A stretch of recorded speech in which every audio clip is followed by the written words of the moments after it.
Lebanon के चरमपंथी संगठन Hezbollah ने इजरायल पर एक साथ 12 गाइडेड मिसाइलों से हमला कर दिया है। इस हमले के बाद ये माना जा रहा है कि हमास के समर्थन में हिजबुल्लाह ने भी इजरायल के खिलाफ जंग छेड़ दी। मतलब इजरायल को एक साथ दो मोर्चों पर जंग लड़नी पड़ रही है। एक तरफ गाजा पट्टी से हमास के लड़ाके इजरायल की सेना के सामने चुनौती बने हैं, तो दूसरी तरफ लेबनान की सीमा से हिजबुल्लाह ने भी उन पर हमले शुरू कर दिए हैं। हालांकि इजरायल ने इस बात की जानकारी नहीं दी कि लेबनान की तरफ से दागी गई 12 मिसाइलों से उसे कितना नुकसान हुआ है। हिजबुल्लाह ने इजरायल को 72 घंटे का अल्टीमेटम दे दिया था, वो भी तब जब इजरायल ने यह ऐलान कर दिया कि उसकी सेना किसी भी वक्त गाजा में घुस सकती है, जिसके बाद चीन खुलकर फिलिस्तीन के साथ खड़ा हो गया और ईरान ने इजरायल को अमेरिका की धमकी दे डाली। यानी दुनिया एक बार फिर भारी तबाही के मुहाने पर खड़ी दिखाई दे रही है। हमास और इजरायल की जंग में दुनिया के कई ताकतवर देशों ने एक दूसरे के खिलाफ खेमेबंदी शुरू कर दी है, क्योंकि हमास से हिसाब बराबर करने पर उतारू इजरायल को अमेरिका और उसके दोस्तों का पूरा समर्थन मिला, जबकि रूस, ईरान और चीन खुलकर फिलिस्तीन के साथ खड़े हो गए, जिसका सीधा मतलब यह हुआ कि दुनिया दो धड़ों में बंट सकती है, क्योंकि यूक्रेन जंग के बाद अलग थलग पड़ चुके रूस और चीन ने इजरायल और हमास की जंग का रुख ही मोड़कर रख दिया। वो खुलकर गाजा में इजरायल के हमलों में मारे जा रहे लोगों के लिए बोलने लगे, जिसने फिलिस्तीन समेत पूरे पश्चिम एशिया में उनकी पकड़ मजबूत कर दी और बाइडेन देखते रह गए। और यही नहीं, बाइडेन की फिलिस्तीन और जॉर्डन की मनाने की कोशिशों पर भी पानी फिर गया, क्योंकि इन देशों के नेताओं ने बाइडेन से मिलने से ही इनकार कर दिया। यानी तीसरे विश्व युद्ध का माहौल तक बन सकता है, क्योंकि इजरायल के साथ वो देश खड़े हैं जिन्होंने यूक्रेन जंग में रूस के खिलाफ मोर्चा खोला था, यानी अमेरिका, ब्रिटेन, यूरोप, दक्षिण कोरिया, जापान और ऑस्ट्रेलिया, जबकि फिलिस्तीन के साथ रूस, चीन और करीब करीब पूरा पश्चिम एशिया खड़ा है, जिनमें सऊदी अरब, ईरान, जॉर्डन, लेबनान और मिस्र जैसे मुस्लिम देश शामिल हैं। मुस्लिम देशों की नाराजगी का अंदाजा इजरायल से आई एक और खबर से लगाया जा सकता है। इजरायल के मीडिया ने दावा किया कि 2 दिन पहले बाइडेन की यात्रा के दौरान फिलिस्तीन के राष्ट्रपति महमूद अब्बास ने उनसे फोन पर भी बात करने से इनकार कर दिया था। बाइडेन 2 दिन पहले इजरायल के दौरे पर गए थे, जहां से वो जॉर्डन जाने वाले थे, और वहां उनकी मुलाकात महमूद अब्बास से होनी थी, लेकिन बाद में यह पूरा कार्यक्रम ही रद्द हो गया था, जिसके बाद दावा है कि बाइडेन ने महमूद अब्बास से फोन पर बात करनी चाहिए, लेकिन फिलिस्तीन के राष्ट्रपति इसके लिए भी तैयार नहीं हुए थे। यूक्रेन जंग के बाद जो माहौल बना वो इजरायल और हमास की लड़ाई के बाद और गर्मा गया। ये यूं कहें कि अमेरिका और रूस ने तय कर लिया कि वो खुलकर किस देश का साथ देंगे। मतलब विश्व युद्ध की बिसात बिछती हुई दिखने लगी, क्योंकि अमेरिका ने इजरायल को गाजा में घुसने की हरी झंडी दे दी, जबकि वो ये जानता है कि इजरायल के गाजा में घुसते ही ऐसा विनाश हो सकता है जैसा किसी ने सोचा भी नहीं होगा। लेकिन अमेरिका की मजबूरी यह है कि वो इजरायल जैसा पक्का दोस्त गवा नहीं सकता, और इसीलिए वो मुस्लिम देशों की नाराजगी की कीमत पर इजरायल के साथ खड़ा है और हमास के खात्मे में इजरायल के साथ कदम से कदम मिलाकर चलने के लिए तैयार है, जिसका नतीजा यह हुआ कि इजरायल और हमास की जंग में इजरायल, अमेरिका, ब्रिटेन, यूरोप, दक्षिण कोरिया, जापान और ऑस्ट्रेलिया जैसे ताकतवर देशों का खेमा तैयार हो गया, जो सऊदी अरब, मिस्र, तुर्की, लेबनान, ईरान, पाकिस्तान, रूस और चीन के सामने खड़े हैं। यानी अमेरिका के खिलाफ बोलने वाले देशों में मुस्लिम देश तुर्की भी शामिल है, जबकि नेटो में तुर्की अमेरिका के साथ है। इजरायल और हमास की जंग में वो अमेरिका के दोस्त इजरायल के खिलाफ खड़ा है। हालत यह हो गई कि इजरायल ने तुर्की से अपने लोगों को निकालना तक शुरू कर दिया, क्योंकि हमास के खिलाफ उसकी जंग यहूदियों और मुस्लिम देशों की जंग में बदलती दिख रही है। क्योंकि इजरायल और अमेरिका के खिलाफ खड़े ईरान और सऊदी अरब के बीच सारा झगड़ा ही शिया और सुन्नी मुसलमानों का था, लेकिन जैसे ही बात इजरायल से लड़ने की आई, बाजी पलट गई और ईरान और सऊदी अरब एक हो गए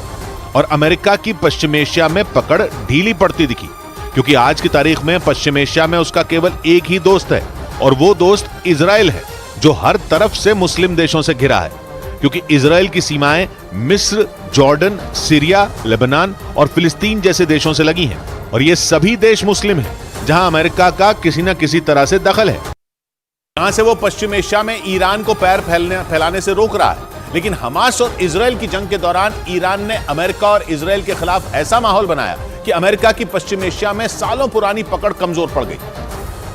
क्योंकि ईरान ने अमेरिका का सऊदी अरब और इजरायल को साथ लाने का प्लान फेल कर दिया और हमास से जंग के कुछ ही दिन बाद सऊदी अरब इजरायल के खिलाफ खड़ा हो गया। मतलब ईरान का प्लान काम कर गया और अमेरिका का प्लान फेल हो गया। वैसे ईरान ने यह माहौल यरूशलेम की अल अक्सा मस्जिद पर हमले के बाद ही बनाना शुरू कर दिया था और मुस्लिम देशों की गोलबंदी शुरू कर दी थी, क्योंकि इजराइल के 3 पड़ोसी सीरिया, लेबनान और जॉर्डन मुस्लिम देश हैं। इसके अलावा ईरान ने अपने पड़ोसी देशों तुर्की, पाकिस्तान और अफगानिस्तान को भी इजराइल के खिलाफ खड़ा करने की कोशिश शुरू कर दी थी, क्योंकि ये देश भी मुस्लिम देश है। इसके अलावा खाड़ी देश यूएई और सऊदी अरब के साथ भी ईरान ने अपना रिश्ता सुधारा।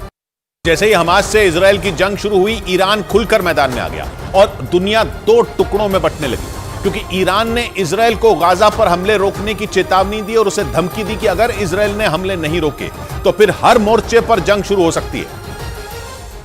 और इजराइल के खिलाफ जंग के कई मोर्चे खुल सकते हैं, क्योंकि ईरान जानता है कि उसने जिस हिजबुल्लाह को बनाया है वो इजराइल की सीमा से लगे लेबनान, सीरिया, जॉर्डन और फिलिस्तीन में सक्रिय है। यानी इजराइल पर चारों तरफ से हमला हो सकता है। कहा जा रहा है कि हिजबुल्लाह के दम पर ही ईरान के राष्ट्रपति ने इजराइल को धमकी दी और 2 टूक बोल दिया कि मुस्लिम देश गाजा में हो रहे वॉर क्राइम का बदला लेंगे। और ईरान के राष्ट्रपति अमेरिका पर भी भड़के और साफ साफ बोल दिया कि इजराइल ने गाजा में जो किया उसमें अमेरिका भी भागीदार है। वैसे तो ईरान जंग के पहले ही दिन से इजराइल पर भड़क रहा है, लेकिन गाजा के अल अहली अस्पताल पर रॉकेट गिरने के बाद तो ईरान का पारा 7वें आसमान पर पहुंच गया। अल अहली अस्पताल में रॉकेट गिरने के बाद 500 से ज्यादा लोगों की मौत का दावा किया गया था, जिसमें तीसरे विश्व युद्ध के मुहाने पर खड़ी दुनिया पर संकट बढ़ गया, क्योंकि इस घटना ने 2 गुटों में बटी दुनिया का झगड़ा और बढ़ा दिया। अल अहली अस्पताल में हजारों शरणार्थी थे जो रॉकेट गिरने के बाद लगी आग का शिकार हो गए, जिसके बाद फिलिस्तीन ही नहीं, ईरान, जॉर्डन, लेबनान और सऊदी अरब जैसे देश इजराइल पर भड़क गए थे, क्योंकि उनका कहना था कि अल अहली अस्पताल पर इजराइल का ही रॉकेट गिरा था, जबकि इजराइल ने एक वीडियो जारी करके 2 टूक बोल दिया कि अस्पताल पर फिलिस्तीन की मिसाइल गिरी थी, जिसका टारगेट इजराइल था, लेकिन मिसाइल मिसफायर होकर गाजा के ही अस्पताल पर गिर गई। ईरान को अमेरिका पर निशाना साधने का मौका इसलिए भी मिला क्योंकि अस्पताल पर रॉकेट बाइडेन के इजराइल दौरे से कुछ घंटे पहले ही गिरा और बाइडेन ने इसके लिए इजराइल को जिम्मेदार नहीं ठहराया। और इसी बात से पश्चिम एशिया में अमेरिका के खिलाफ माहौल इतना बिगड़ गया कि जॉर्डन और फिलिस्तीन ने बाइडेन से मुलाकात ही कैंसिल कर दी। यानी ईरान की पश्चिम एशिया में अमेरिका को कमजोर करने की मुहिम रंग लाती दिखी। रूस और चीन की पश्चिम एशिया में एंट्री को आसान कर दिया और उनकी अमेरिका समेत पश्चिमी देशों को घेरने की रणनीति कामयाब होती दिखी। हमास और इजराइल की जंग के बीच पश्चिम एशिया पहुंचे चीन के राजदूत ने खुलकर फिलिस्तीन के समर्थन में बयान दे दिया और गाजा में मारे जा रहे फिलिस्तीन के नागरिकों के साथ खड़ा हो गया, क्योंकि पश्चिम एशिया पहुंचे चीन के राजदूत ने बयान दिया कि मौजूदा हालात इसलिए हुए क्योंकि किसी ने फिलिस्तीन के नागरिकों के अधिकारों के बारे में नहीं सोचा। यानी जैसे ही चीन ने देखा कि लोहा गर्म है, उसने हथौड़ा मार दिया और पश्चिम एशिया में अमेरिका के खिलाफ माहौल बनाना शुरू कर दिया, क्योंकि अमेरिका गाजा में हमास के अंत के लिए जमीन और आसमान से हमले के पक्ष में है। We will not stand by and do nothing again. Not today, not tomorrow, not ever. जबकि अमेरिका और इजराइल दोनों जानते हैं कि गाजा में केवल हमास के लड़ाकों की ही नहीं, आम लोगों की भी मौत हो रही है, क्योंकि हमास के ठिकाने रिहायशी इलाकों में हैं, जिन पर इजराइल की मिसाइलें गिरते ही आसपास जबरदस्त बर्बादी होती है। आम लोगों की भी जान चली गई, जिसके बाद पश्चिम एशिया के मुस्लिम देश इजराइल और अमेरिका दोनों पर बरस पड़े। यानी चीन पश्चिम एशिया में जो करना चाहता था वो उसमें कामयाब होता नजर आया,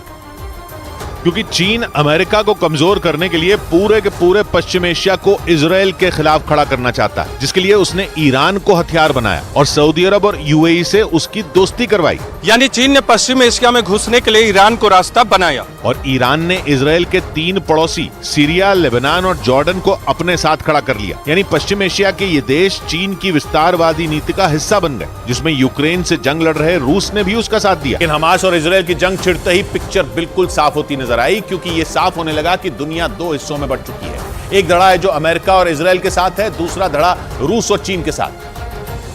क्योंकि हमास और इजराइल की जंग पर अमेरिका के दोस्त दक्षिण कोरिया का भी बयान आया और उसने दावा किया कि हमास के लड़ाकों को हथियार देने में उत्तर कोरिया का हाथ है। उत्तर कोरिया पर पहले भी रूस से हथियारों के लेन देन का आरोप लग चुका है। यही नहीं, उत्तर कोरिया के शासक किम जोंग उन ने तो यूक्रेन से जंग के बीच रूस का दौरा भी कर डाला था, जिस पर अमेरिका भड़क गया था, क्योंकि उत्तर कोरिया अमेरिका के दोस्त दक्षिण कोरिया का दुश्मन है और जापान के आसपास भी मिसाइलें दागता रहता है। यानी रूस के दोस्त ने अमेरिका के दोस्तों की नाक में दम कर रखा है और अब तो उत्तर कोरिया का नाम हमास और इजराइल की जंग में भी घसीटा जा रहा है। यानी खेमे बंदी हो चुकी है और जंग का मैदान सज चुका है। जिसमें एक तरफ रूस, चीन और पश्चिम एशिया के मुस्लिम देश खड़े हैं और दूसरी तरफ अमेरिका, ब्रिटेन और इजराइल जैसे देशों ने मोर्चा संभाल रखा है। अमेरिका की कोशिश किसी भी तरह अपने दोस्तों को साधे रखने की है। इसीलिए बाइडेन के दौरे के बाद अमेरिका के रक्षा मंत्री लॉयड ऑस्टिन ने इजराइल के रक्षा मंत्री योआव गलांट से फोन पर बात की और उन्हें सैन्य मदद देते रहने का भरोसा दिया। अमेरिका लगातार इजराइल को अपने घातक हथियार देने में जुटा है